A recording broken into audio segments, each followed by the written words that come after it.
Hey everybody, what's going on? Welcome back, it's Jordan here. Today we are going to take on a crazy task. And that task is deconstructing the Lego city tables. So many screws and so much wood. Let's get to it.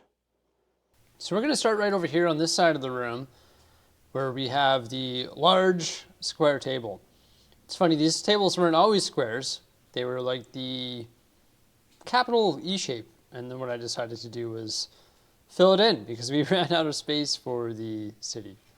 So what I did is just put some 2x6s and connected the tables, and then I put I think it was like a 35-inch sheet by 70-inch, so like 3.5 base plates by 7 base plates wide in that spot, and then filled it in.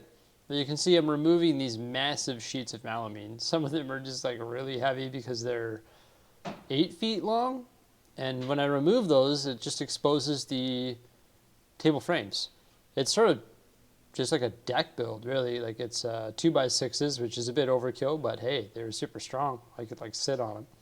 And you just create this square using the 2x6s, and then there is a center brace that is actually a 2x4. In addition to taking apart the tables, I have these raised platforms on there as well. And the raised platforms, I just used some like small wood as the table legs. I think they're what, 1x1s or something like that. Just chopped them up with the miter saw, and then pretty much just screwed them to the tiny pieces of melamine, which is like shelf width. Actually, they were like 1.5 base plates, so approximately 15 inches wide. And they did a great job of just adding some elevation to the Lego City tables. And I want to add more elevation to the future Lego City tables. I'm really excited about taking on that project because the city that we currently have, it's like sort of flat. Well, I guess there's the raised section in the back, but beyond that, it was pretty flat. So I want to try and add some elevation. And where that's exactly going to go in the new place, I'm not too sure. But look at that. We're already almost halfway done. Take that big sheet off there, and then I'm able to start deconstructing this frame as well. There's the lights on the underside, so I'm removing those too because I had it lit up under there. There used to be scenes underneath the tables, and then I ran out of space for sets and stuff, and I sort of just threw more and more stuff underneath the tables. Now here it is, everybody. Oh my gosh, I'm taking apart this frame, and this is the big surprise. I'm moving those lights, and oh my gosh, look what I found. I cannot believe it. Underneath the lights were the Helm's Deep figures. I have been looking for those for months, and they were just underneath the lights. I didn't think to look under there. Believe me, I looked everywhere else. I just didn't look underneath the lights. Like, who in their right mind puts a light on top of the Helm's Deep figures? These blasted lights right here, oh my gosh, they were concealing the Helm's Deep minifigures. I didn't think to look underneath the lights. Who in their right mind would put a light on top of these awesome minifigs? Wow, the Helm's Deep minifigures are back in my possession. I was convinced that I sold these, like convinced. But there they are. I'm so happy that they turned up during this move. That is fantastic, and it makes this night better than it already is. Like, check out some of those figs in there. Ah, that is awesome. I simply cannot believe it. I thought I left no stones unturned, but I guess I left some lights unturned. But now we're going to continue deconstructing the tables. So we're going over here to this side.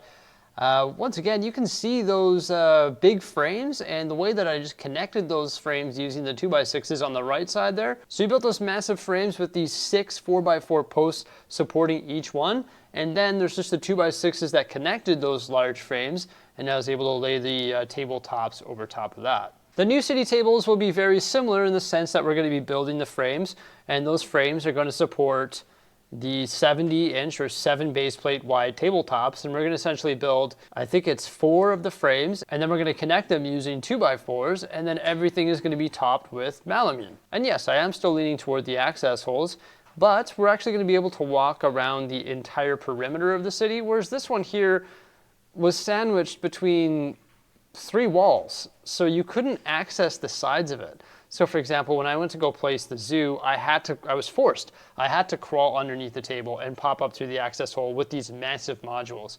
But in the new layout, what I'm going to be able to do is walk around it, access it 360 degrees, place the large module, push it, and then crawl under, pop up through an access hole, and then continue to slide these large modules where they need to go. So I think because I'm going to be able to access the new tables 360 degrees, it's going to make it a lot easier to place stuff. But here we go, we're on the final section. Oh, it's crazy how many deck screws were used to keep this all together, and just how perfect this was built. Big shout out to Sting's Brick. He actually helped me create these tables. We designed them on SketchUp. We bought the lumber. We ran them through the table saw to give them a nice clean edge, cut them all to the size, and then once all the lumber was transported and brought over, I just put it all together according to the plans, and it worked beautifully. And he's actually helping me with my new Lego City table designs as well. And I hope to reuse a bunch of this lumber in the new setup. It is now approaching 1 a.m. Oh my gosh, it feels so good. Like, it feels great to get that all done. Wow, that is a lot of lumber and a lot of melamine. That is wild. I'm not sure exactly when I'll be able to move this stuff over to the studio, just because I want to move it all at once. And these big sheets here, they require 2 strong people.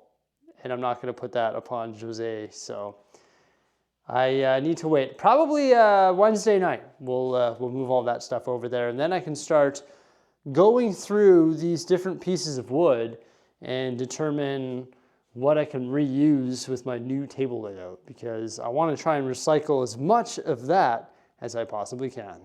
Don't ask me why, but for some reason I decided to move it all over here in this section of the room, just so we could see it all. There you go. It's also all organized.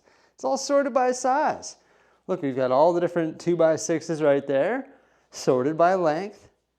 And then also the 2x4s, the 4x4 posts. So I've decided that I will be using these as legs for the new tables. Why wouldn't I reuse the 4x4 posts? They're going to offer a stronger base or stronger legs for the new table. So I'll for sure be reusing all those.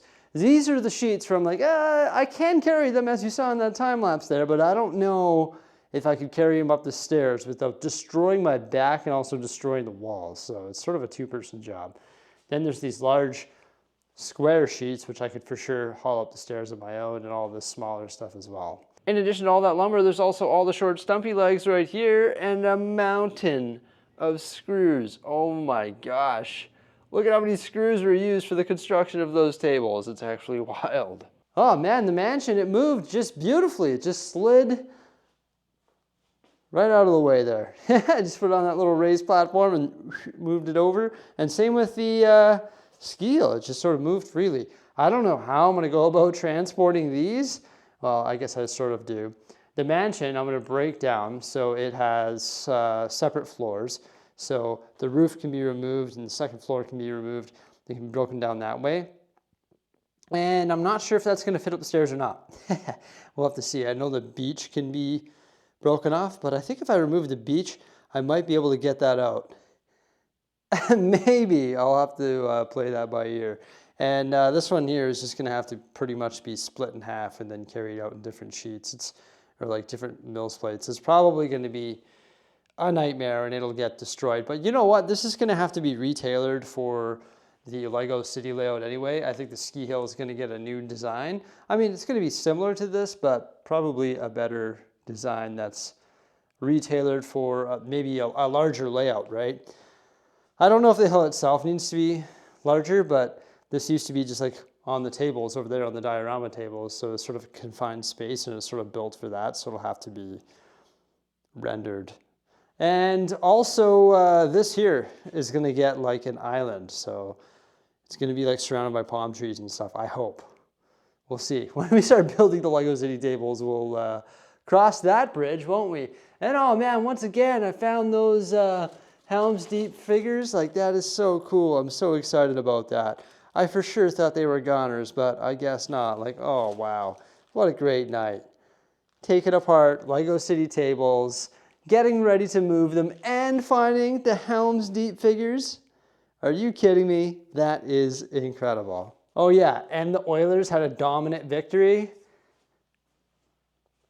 awesome. Everybody, thank you so much for coming on by. I hope you enjoyed this video of us breaking down the LEGO City tables.